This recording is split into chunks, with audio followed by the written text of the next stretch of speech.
ఈ ఏడాది దసరా పండక్కి తెలుగు సినిమా ఇండస్ట్రీలో సునామీ రాబోతోంది. ఇద్దరు టాప్ హీరోల సినిమాలు ఒకేసారి విడుదలవుతున్నాయి. Super star Mahesh Babu spider, young tiger NTR జై లవకుశ సినిమాలు రెండూ ఒకేసారి ఆడియన్స్ ముందుకొస్తున్నాయి. జై లవకుశ టీజర్ కంటే ముందే రిలీజ్ అయిన స్పైడర్ టీజర్ సంచలనం సృష్టించింది. సైంటిఫిక్ స్టోరీతో వస్తున్న స్పైడర్ సినిమాపై భారీ అంచనాలున్నాయి. సైన్స్ ఫిక్షన్ స్టోరీతో పాటు మురుగదాస్ డైరెక్షన్ కూడా సినిమాపై అంచనాలను పెంచేస్తుంది.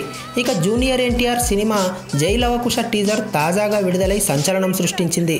ఎన్టీఆర్ నట విశ్వరూపం చూసి ఇండస్ట్రీ మొత్తం పొగడ్తలతో ముంచెత్తింది. టీజరే ఈ రేంజ్లో ఉంటే సినిమా ఏ రేంజ్లో ఉంటుందోనని నందమూరి అభిమానులు భారీ ఎక్స్పెక్టేషన్స్ పెట్టుకున్నారు.